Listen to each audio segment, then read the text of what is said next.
Hello everyone, welcome to this video. So guys, CUET PG के जो examination dates है out हो चुके हैं। इस वीडियो में हम लोग देखने वाले हैं कि अगर आप सीयूईटी पीजी एंट्रेंस एग्जाम देना चाहते हो ताकि आप 3 इयर्स एलएलबी कोर्स जो है वो परस्यू कर सको, तो इसकी प्रेपरेशन जो है आपको कैसे करनी है। हम लोग ये भी डिस्कस करेंगे कि क्या क्या इंपॉर्टेंट टॉपिक्स जो है आपको पढ़ने हैं इस एंट्रेंस एग्जाम के लिए, एंड एलिजिबिलिटी के बारे में भी हम लोग पूरा जो है डिस्कशन करेंगे इस वीडियो में। साथ ही साथ मैं आपके साथ कुछ टिप्स एंड ट्रिक्स भी शेयर करूंगी कि कैसे आप अपना स्कोर जो है इम्प्रूव कर सकते हो। तो सबसे पहले गाइस एक चीज समझ लीजिए कि एलएलबी एंट्रेंस एग्जाम जो है ये 3 ईयर और 5 ईयर दोनों के लिए कंडक्ट करी जाती है। तो अगर आप 5 ईयर प्रोग्राम जो है परस्यू कर रहे हो तो आपको सीयूईटी यूजी एंट्रेंस एग्जाम देनी होती है। एंड अगर आप 3 ईयर एलएलबी प्रोग्राम जो है परस्यू करना चाहते हो तो फिर आपको सीयूईटी पीजी जो है वो देनी पड़ती है। रीजन, क्योंकि 3 ईयर एलएलबी जो है आप तभी कर सकते हो जब आपका ग्रेजुएशन जो है या तो कंप्लीटेड है या तो फिर आप फाइनल ईयर में हो। अब सीयूईटी एंट्रेंस एग्जाम जो है बहुत सारे अलग अलग कोर्सेज के लिए कंडक्ट करी जाती है, बट उसमें से अगर आप एलएलबी अगर परस्यू करना चाहते हो तो उसके लिए आपको एक पेपर देना पड़ता है, एलएलबी जनरल पेपर, जिसका पेपर कोड जो है वो ये है, that is COQP11। Remember guys, सारे अलग अलग कोर्सेज के लिए सीयूईटी जो है यहाँ पे अलग अलग कोड्स लेके आता है। ये कोड्स एनटीए के द्वारा दिए गए हैं। तो यहाँ पे आपको अगर 3 ईयर एलएलबी परस्यू करना है तो आपका कोड जो है पेपर का होने वाला है COQP11। अब इस वीडियो में हम लोग इसी पेपर कोड के बारे में कैसे तैयारी करनी है देखने वाले हैं। तो सबसे पहले गाइस, अगर हम एलिजिबिलिटी की बात करें तो यहाँ पे एलिजिबिलिटी के लिए बोला गया है कि मिनिमम जो है आपके पास एक बैचलर्स डिग्री होनी चाहिए, या फिर आप जो है यहाँ पे अपीयर करने वाले होंगे 2024 में।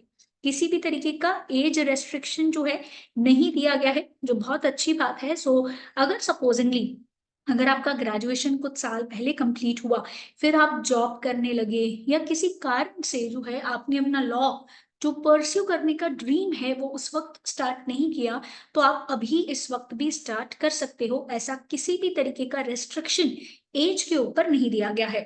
दूसरी बात, ग्रेजुएशन के पास होने के लिए या अगर आप अपियरिंग स्टूडेंट हो तो एक कंडीशन दी गई है। कंडीशन जो है मिनिमम आपका जो क्वालिफिकेशन है यहाँ पे डिग्री बैचलर्स है, बट उसमें परसेंटेजेस मैटर करते हैं। तो depends on university to university अलग होगा, but on an average general OBC candidates के लिए 45% होता है, SC ST कैंडिडेट्स के लिए 40% होता है। But again I am repeating, सारी यूनिवर्सिटीज के लिए अलग अलग होगा। हाँ, कुछ यूनिवर्सिटीज एज का क्राइटेरिया भी लेके आएंगी। तो आपको क्या करना है, सीयूईटी का जो वेबसाइट है वो वेबसाइट पे जाके आपको चेक करना है उस पर्टिकुलर यूनिवर्सिटी जो है उसका क्राइटेरिया क्या है एलिजिबिलिटी का। ये सिर्फ जो है यहाँ पे एक हम बोल सकते हैं कॉमनली एक्सेप्टेड क्राइटेरिया है, बट जो इंस्टीट्यूशन या ऑर्गेनाइजेशन में आपको एडमिशन लेना है, यहाँ पे आपको जो है जाके देखना है कि किस तरीके से जो है आपके लिए क्राइटेरिया दिया गया है क्वालिफिकेशन का, एलिजिबिलिटी का। नेक्स्ट, अब बात करते हैं एग्जाम के बारे में। तो गाइस, एग्जाम जो है सीयूईटी है, सीयूईटी का मतलब होता है कॉमन यूनिवर्सिटी एंट्रेंस टेस्ट। इसमें आपको जनरल पेपर जो है वो देना है। अब एग्जाम जो है आपकी कंप्यूटर बेस्ड एग्जामिनेशन होती है। अब एग्जामिनेशन में कैसे होता है, पहले आपको जो है एग्जामिनेशन के लिए अप्लाई करना है, फिर उसके बाद आपको एक हॉल टिकट इशू करी जाएगी एग्जाम के पहले, और फिर जाके आपको जो है एग्जाम के लिए क्या करना है, अपीयर करना होता है। अब यहाँ पे हॉल टिकट में आपको ना एक सेंटर दिया जाएगा जहाँ पे जाके आपको एग्जामिनेशन अपीयर करनी होगी। इसीलिए ये एंट्रेंस एग्जाम भले ही कंप्यूटर बेस्ड है, बट आप घर बैठे इस एग्जाम को नहीं दे सकते। आपको इस सेंटर में जाके एग्जाम को क्या करना है, अपीयर करना है। अब ये पूरा पेपर MCQ बेस्ड पेपर होगा, मतलब एक क्वेश्चन के लिए आपको जो है 4 ऑप्शंस जो है दिए जाएंगे, उसमें से आपको जो सही वाला आंसर है वो सिलेक्ट करना है, और हर सही आंसर सिलेक्ट करने पे आपको 4 मार्क्स जो है वो मिलेंगे। तो आपको ये ध्यान में रखना है कि एक क्वेश्चन आपका 4 मार्क्स जो है वो कैरी करता है, प्लस इसमें नेगेटिव मार्किंग भी है। मतलब एक गलत आंसर रॉन्ग जाने पे आपका 1 मार्क डिडक्ट होगा। मतलब मान के चलिए कि अगर जो है आपने टोटल 5 सही आंसर दिए तो आपका स्कोर कितना हो जाएगा, 5 इंटू 4, मतलब आपका स्कोर क्या हो गया, 20 मार्क्स। और अगर आपने 5 गलत आंसर दिए हैं तो आपका इन 20 मार्क्स में से -5 जो है वो हो जाएगा। तो आपका टोटल स्कोर कितना दिखेगा, 15 मार्क्स। अब भले ही आपका जो करेक्ट आंसर है उसके हिसाब से स्कोर बन रहा था 20, बट 5 दूसरे गलत आंसर जाने की वजह से 1 मार्क कट हुआ एक आंसर का, तो 5 मार्क्स कट हुए 5 गलत आंसर के, इसीलिए आपका स्कोर कितना हो गया, 15 हो गया। तो ये आपको बहुत ध्यान में रखना है कि जो आप आंसर्स मार्क कर रहे हो ये बहुत ही सोच समझ के जो है आंसर्स मार्क करने हैं। और अगर कोई क्वेश्चन आपने अटेम्प्ट ही नहीं किया तो उसके बिल्कुल भी मार्क्स कोई भी डिडक्ट नहीं होंगे। अब इसमें बहुत बड़ा चेंज आया है 2023 के कंपैरिजन में, बहुत बड़ा चेंज आया है। 2023 में पेपर 100 मार्क्स का हुआ करता था। 100 मार्क्स के लिए जो है आपको 120 मिनट दिए जाते थे, बट 2024 में एक मेजर अपडेट आया है। और टोटल बहुत मेजर अपडेट्स आए हैं, इसका वीडियो मैंने अलग से बनाया हुआ है, लिंक मैं नीचे डिस्क्रिप्शन बॉक्स में भी डाल रही हूँ कि क्या 6 मेजर अपडेट्स है इस एग्जाम को लेके। बट फिलहाल अगर हम पेपर पैटर्न के हिसाब से देखें तो मेजर अपडेट ये है कि अब आपको 120 मिनट नहीं मिलेंगे, अब आपको केवल 105 मिनट्स ही मिलेंगे, दैट इज 1 आवर 45 मिनट्स मिलेंगे फॉर सॉल्विंग 75 क्वेश्चंस। पहले 100 क्वेश्चंस हुआ करते थे, अब सिर्फ 75 क्वेश्चंस ही हो गए हैं, जिसके लिए आपको कितना समय मिलेगा, 105 मिनट का समय जो है वो मिलेगा। इसमें टोटल आपको जो है 5 सेक्शंस पूछे जाते हैं।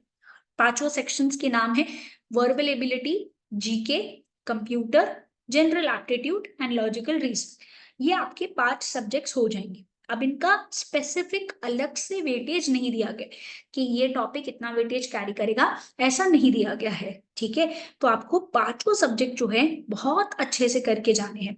और ये आपका इंग्लिश में भी हो सकता है या पेपर आपका हिंदी में भी हो सकता है। तो अप्लाई करते वक्त आपको सिलेक्ट करना है कि आपको कौन से लैंग्वेज में पेपर के लिए अपेयर करना है। अब चलिए देखते हैं एक एक करके सारी इंपॉर्टेंट सेक्शंस के इंपॉर्टेंट टॉपिक्स जो है वो क्या हो जाएंगे। पहले इंग्लिश पे आते हैं। अब गाइस इंग्लिश एक ऐसा चीज है जो आप शायद बचपन से पढ़ते आए रहोगे। तो यहाँ पे आपको एक चीज जो इंश्योर करनी है वो ये है कि इंग्लिश सब्जेक्ट को बिल्कुल भी लाइटली नहीं लेना है, और आपको आपकी ग्रामर के ऊपर फोकस करना है। आपको ये मेक श्योर करना है कि आपकी जो स्पीड है ये बहुत अच्छी है, क्योंकि इसमें आपको रीडिंग कॉम्प्रीहेंशन आएगा एंड आपको पैराग्राफ कंप्लीट करने के लिए भी आएगा। तो आपको क्या करना है गाइस, न्यूज़पेपर जो है डेली बेसिस पे रीड करना है। अब न्यूज़पेपर रीड करने से ना दो फायदे होते हैं, एक आपका वोकेबलरी जो है इंप्रूव होगा, दूसरा फायदा ये होगा कि आपको जो है सेंटेंसेस के बारे में पता चलेगा, आपको ग्रामर के बारे में पता चलेगा कि कैसे जो है सेंटेंस फ्रेम करते हैं, कैसे सेंटेंस बनाए जाते हैं। इससे आपके बाकी के जो टॉपिक्स है, that is sentence correction, sentence improvement, क्या एरर है, वन वर्ड सब्स्टिट्यूशन, जहाँ पे आपको काफी सारे वर्ड्स के सिनोनिम्स एंटोनिम्स सीखने को मिलेंगे, ये सारी चीजें आपको न्यूज़पेपर में से पता चलेगी। एंड बिकॉज इसका पोर्शन बहुत ज्यादा वास्ट होता है, आपको पता होना चाहिए कि कितना कंटेंट आपको पढ़ना है जो आपके लिए इम्पोर्टेंट है। तो ये आपके इम्पोर्टेंट टॉपिक्स है जिसको आपको बिल्कुल भी किसी भी कंडीशन में स्किप नहीं करना है। ये सारे टॉपिक्स की आपको क्या करनी है गाइस, प्रैक्टिस जो है वो करनी है, बिकॉज यहाँ पे आपकी स्पीड और आपकी एक्यूरेसी बहुत मैटर करेगी। नेक्स्ट जीके एंड अवेयरनेस के सेक्शन पे आ जाते हैं। अब जीके और गाइस अवेयरनेस, अवेयरनेस को हम बोल सकते हैं करंट अफेयर का पार्ट है ये, ठीक है। अब जीके स्पेसिफिकली दो पार्ट में डिवाइडेड होता है, एक होता है स्टैटिक पार्ट और एक होता है करंट अफेयर्स का part. Current affairs usually 1 year from date of exam जो है पूछे जाते हैं। तो आपको आइडियली ध्यान में रखना है कि आप जो है मार्च 23 के करंट अफेयर्स से लेकर के मार्च 24 के करंट अफेयर्स जो है ये आप पढ़ें। अब जीके करंट अफेयर्स के लिए डिटेल में मैंने एक स्पेसिफिक वीडियो भी बनाया हुआ है, लिंक मैं नीचे डिस्क्रिप्शन बॉक्स में डाल रही हूँ ताकि आप लोग को आइडिया आ जाए। तो जीके में आपको लिटरेचर का मतलब कि आपको कुछ बुक्स एंड ऑथर्स के बारे में जो है पता होना चाहिए, जो रिसेंटली लॉन्च्ड है या पहले लॉन्च हुए हैं, आपको आइडिया होना चाहिए। फिर हिस्ट्री आपके लिए इंपॉर्टेंट हो जाएगा। हिस्ट्री 3 हिस्सों में डिवाइडेड होता है, that is ancient, medieval and modern. तो आपको थोड़ा आइडिया सबके बारे में होना चाहिए। इंडियन कॉन्स्टिट्यूशन बहुत इंपॉर्टेंट हो जाएगा हमारे लिए, बिकॉज इसमें से काफी क्वेश्चंस पूछे जाते हैं। फिर अलग अलग पर्सनालिटीज हो गया, स्पोर्ट्स की category, international as well as national category, दोनों हमारे लिए इंपॉर्टेंट होगी। फिर नेशनल एंड इंटरनेशनल इकोनॉमी, ये सारी टॉपिक्स जो है आपके लिए क्या हो जाएंगे, इकोनॉमिक्स पॉइंट ऑफ व्यू जो है आपके लिए international and national economy important हो। साइंस में बहुत बेसिक क्वेश्चंस जो है आपको पूछे जाएंगे, मतलब लेवल 10th स्टैंडर्ड का ही होगा। पॉलिटिक्स लेवल पे न्यूज, स्पेसिफिकली इस साल इलेक्शंस जो है आने वाले हैं, तो आपको इलेक्शंस के बारे में आइडिया होना चाहिए। ये स्टेट इलेक्शंस भी होंगे इसमें कवर, साथ ही साथ आपको नेशनल इलेक्शंस के बारे में भी पता होना चाहिए। Apart from that legal awareness, इसके लिए आपके लिए कुछ इंपॉर्टेंट टॉपिक्स जो है वो हो जाएंगे कि आपको कॉन्ट्रैक्ट लॉ के बारे में थोड़ा आइडिया होना चाहिए, टॉर्ट्स के बारे में आइडिया होना चाहिए। रिसेंटली न्यू क्रिमिनल लॉज पास किए गए हैं पार्लियामेंट में, तो न्यू क्रिमिनल लॉज के बारे में भी आपको जानकारी होनी चाहिए। एंड आपको फैमिली लॉ के बारे में भी थोड़ा बहुत आइडिया होना चाहिए। ये लीगल अवेयरनेस जो है फर्स्ट टाइम सेक्शन इंक्लूड किया जा रहा है। पहले लीगल अवेयरनेस जीके का हिस्सा नहीं था, अब legal awareness has been included. So ये एक बहुत ही मेजर अपडेट है, ये न्यू चीज है जो पहले नहीं थी। उसके बाद आता है ट्रेड अवेयरनेस, तो आपको सिक्योरिटीज मार्केट के बारे में आइडिया होना चाहिए, दोनों primary as well as secondary market के बारे में पता होना चाहिए। एंड बेसिक, ये तो कैपिटल मार्केट के टाइप्स हो गए, दैट इज। उसके अलावा आपको मनी मार्केट के बारे में भी आइडिया होना चाहिए। उसके बाद ज्योग्राफी के कुछ बेसिक टॉपिक्स, जैसे कि हमारे देश में कितनी नदियां हैं, कैसे क्या फ्लो होती है, एक्सेट्रा। एंड हमारे देश का कल्चर, आर्ट्स एंड कल्चर, ये आपके लिए इंपॉर्टेंट टॉपिक्स हो जाएंगे। उसके बाद computer basics. See I know हम लोग इंजीनियर्स, काफी स्टूडेंट्स नहीं हो सकते इंजीनियर्स, बट इसलिए कंप्यूटर बेसिक्स जो है आपको कवर करना है, जहाँ पे आपको जो फंडामेंटल्स है कंप्यूटर के पता होना चाहिए। अलग अलग कंप्यूटर एब्रिविएशंस, शॉर्टकट कीज, जैसे कि control plus C is copy, control plus V is paste, ऐसे बहुत सारे हैं। विंडोज प्लस डी जो है आपको डेस्कटॉप ओपन करके देगा, एक्सेट्रा। शॉर्टकट कीज आपको पता होनी चाहिए। फिर माइक्रोसॉफ्ट विंडोज कैसे ऑपरेट करता है, क्या क्या फीचर्स होते हैं, और उसी में फिर उसके अलावा आपको माइक्रोसॉफ्ट ऑफिस में आपको माइक्रोसॉफ्ट वर्ड के बारे में आइडिया होनी चाहिए। अलग अलग टाइप ऑफ कंप्यूटर्स जो एग्जिस्टेंस में है, स्टोरेज डिवाइसेस जो यूज किए जाते हैं, एंड उसके अलावा हार्डवेयर एंड सॉफ्टवेयर अलग अलग टाइप्स, उसका मतलब क्या है, कैसे ये दोनों अलग है, क्या इंपॉर्टेंट रोल है इनका कंप्यूटर में, एक्सेट्रा।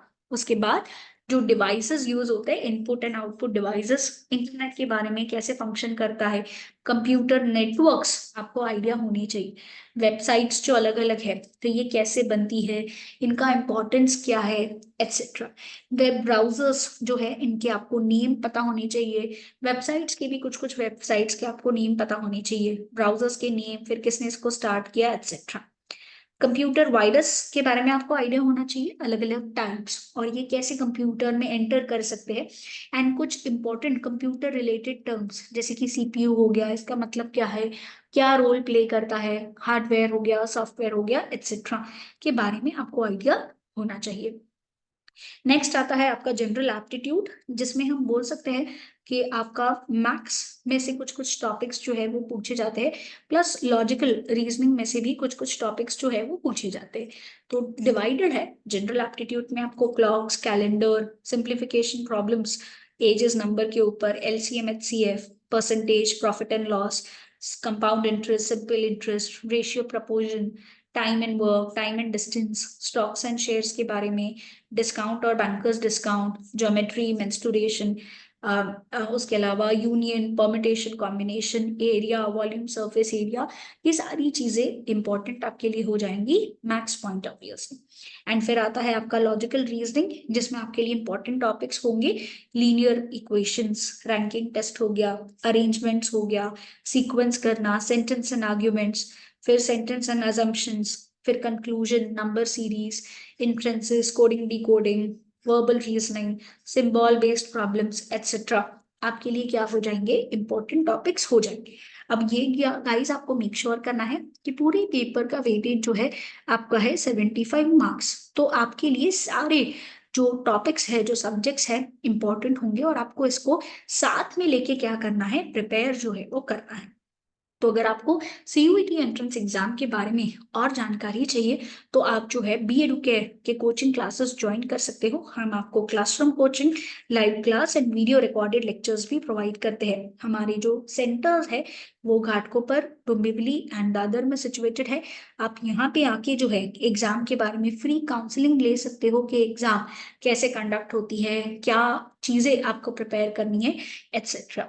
या फिर आप जो है इस नंबर 8383818888 पे हमें कांटेक्ट कर सकते हो फॉर मोर इन्फॉर्मेशन। अगर आप मुंबई में नहीं रहते हो तो हमारे coaching centres Dombivli, Ghatkopar and Dadar में है। इन नंबर्स पे भी आप हमें कांटेक्ट कर सकते हो। तो बी केयर आपको classroom, live class, recorded lecture, books, e books and test pack facilities provide करते हैं अलग अलग एंट्रेंस एग्जाम्स के लिए। स्पेसिफिक लॉ एंट्रेंस एग्जाम के लिए बी एडुकेयर एक्सपर्ट है जो आपको M H C E T law entrance exam, N L SAT law entrance exam and दूसरी जो टॉप एंट्रेंस एग्जाम है 3 ईयर एलएलबी के लिए इसकी कोचिंग प्रोवाइड करता है। तो अगर आपको इन एग्जाम्स के भी बारे में जानकारी चाहिए तो आप इन नंबर्स पे कांटेक्ट कर सकते हो या हमारा ब्रांच विजिट कर सकते हो। So that's it guys, do like this video and subscribe to our channel अगर आपने अभी तक नहीं किया है। हम जल्दी ही स्ट्रैटेजी वीडियोस भी लेके आएंगे एक एक सब्जेक्ट वाइज, ताकि आपकी प्रेपरेशन जो है वो अच्छे से हो सके।